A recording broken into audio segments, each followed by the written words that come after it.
धनबाद में आजसू मिलन समारोह, सुदेश महतो का सरकार पर बड़ा हमला। धनबाद न्यू टाउन हॉल में आजसू पार्टी का भव्य मिलन समारोह आयोजित किया गया, जिसमें पार्टी प्रमुख एवं पूर्व उप मुख्यमंत्री सुदेश महतो मुख्य अतिथि के रूप में शामिल हुए। कार्यक्रम में गोमिया के पूर्व विधायक लंबोदर महतो, अधिवक्ता राधेश्याम गोस्वामी, जिलाध्यक्ष मंटू महतो, जिला परिषद उपाध्यक्ष सरिता देवी, सांसद प्रतिनिधि सुभाष रवानी, विनय सिंह समेत कई गण्यमान्य लोग मौजूद रहे। जिले भर से हजारों समर्थक समारोह में शामिल हुए और बड़ी संख्या में नए कार्यकर्ताओं ने आजसू की सदस्यता ग्रहण की। पार्टी प्रमुख सुदेश महतो ने कार्यकर्ताओं और समर्थकों का आभार जताते हुए कहा कि संगठन कार्यकर्ताओं के योगदान से मजबूत हो रहा है। उन्होंने झारखंड आंदोलन में शहीद हुए आंदोलनकारियों को याद कर मौन रखकर उन्हें नमन किया। अपने संबोधन में सुदेश महतो ने झारखंड सरकार पर तीखा हमला बोला। उन्होंने कहा कि राज्य में कहने को आंदोलनकारी पार्टी की सरकार है, लेकिन उसका नेतृत्व खोखला है।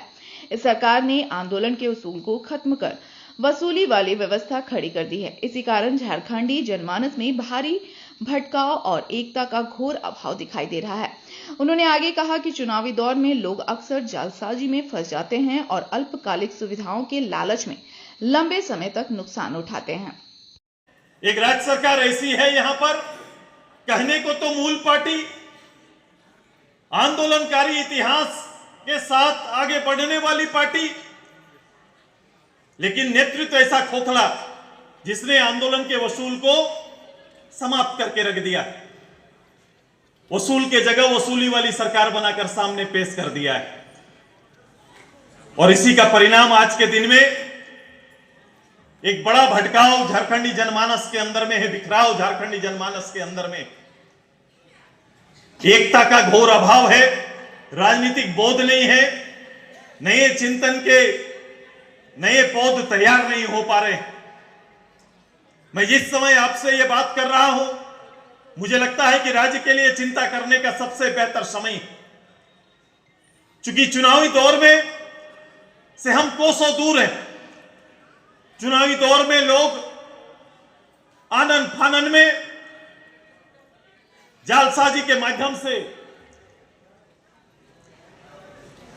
इस रूप से लोगों को छलने का काम करते हैं और हमारे साधारण समझ रखने वाले कहीं ना कहीं इनके झांसे में आकर अपना एक बड़ा निर्णय देके चले जाते हैं और उसका परिणाम लंबा समय तक आपको झेलना पड़ता है। चूंकि आप जिन विषयों को इस मंच से चर्चा कर रहे हैं, वो विषय हमारा जनादेश है, हमारा निर्णय है।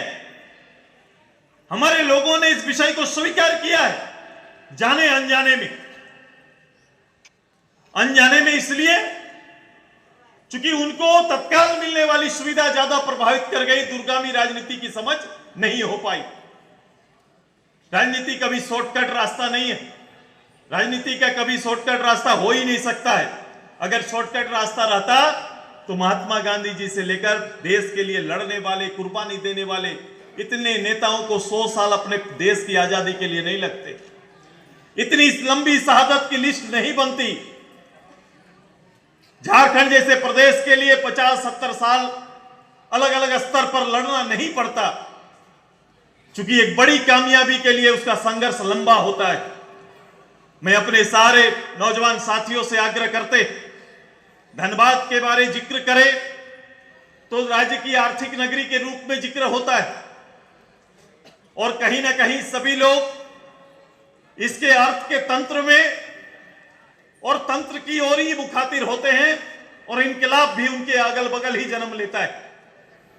मैं इन सब चीजों से थोड़ा पीछे मैं आपको ले जाना चाहता हूं कि इस राज्य के अंदर में अगर अर्थ की यह नगरी है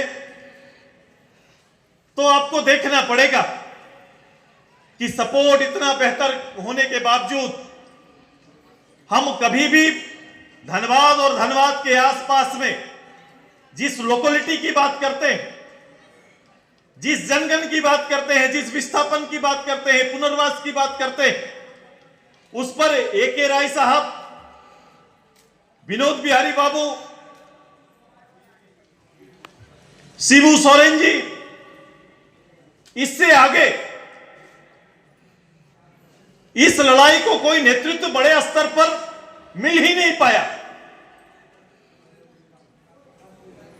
उस समय इन विचारों का केंद्र बनने के कारण उनके बिताए हुए कुछ समय आने वाली पीढ़ी को सजग करके तो थोड़ा दूर चल गई, लेकिन वर्तमान समय में ये कोयलांचल में जो राजनीतिक बिखराव है, एक बड़ा कारण है वर्तमान परिस्थिति का।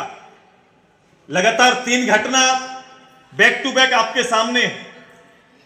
मैंने कुछ घटना को न केवल देखा, मैं घटना के हालात को देखने और समझने के लिए भी गया। मैंने लोगों से बात भी किया, घटना स्थल का भी दौरा किया। यहां के लोगों का अर्थ नगरी के अर्थवाहकों का मन इतना बढ़ा हुआ है कि यहां मानव का जीवन आम हो गया है और उसकी जो वर्तमान हालत है, जिसे हम नरसंहार कहेंगे, ये 5 लोगों का, 20 लोगों का, 10 लोगों का, ये जो 3, 4, 5 घटना हुई जिसमें संख्या नहीं है। लोग जाते हैं काम करने और अगर जाते में चाल धस जाता है तो उसी जमीन पर जमींदोज कर दिए जाते हैं और उनका अता पता तक नहीं रहता है। अब बताओ, ऐसी परिस्थिति ये रोज दिन होना है। दीमक की तरह आपकी धरती के नीचे ये काम चल रहा है। लंबे समय से झरिया आसपास तो जल रहा है, लेकिन उसी के इर्द गिर्द ये धंधा भी चल रहा है। सीसीएल, बीसीसीएल, मैं इस पक्ष का नहीं हूं कि मैं अगर विपक्ष हूं तो सत्ता पक्ष में और सत्ता पार्टी के केवल गुणगान मेरी व्यवस्था है। सुदेश महतो किसी के बस और व्यवस्था का आधार नहीं है, ना मानक है। मैं जानता हूं अगर ये घटना घट रही है तो उसकी जिम्मेदारी राज्य सरकार के इस प्रतिष्ठान सीसीएल, बीसीसीएल का भी बहुत बड़ा रोल है, बहुत बड़ी भूमिका है। और कैसे एक पद में बैठा व्यक्ति इतनी बड़ी घटनाओं को निकल जाता है। यहां के इतने जनप्रतिनिधि उप तक नहीं बोलते हैं। उनके मन में लोगों के प्रति वेदना कहां है? एक राजनेता होने के नाते, एक क्षेत्र का नेता होने के नाते उनमें ममता है कि नहीं लोगों के प्रति? यह बड़ा चिंतनीय विषय है।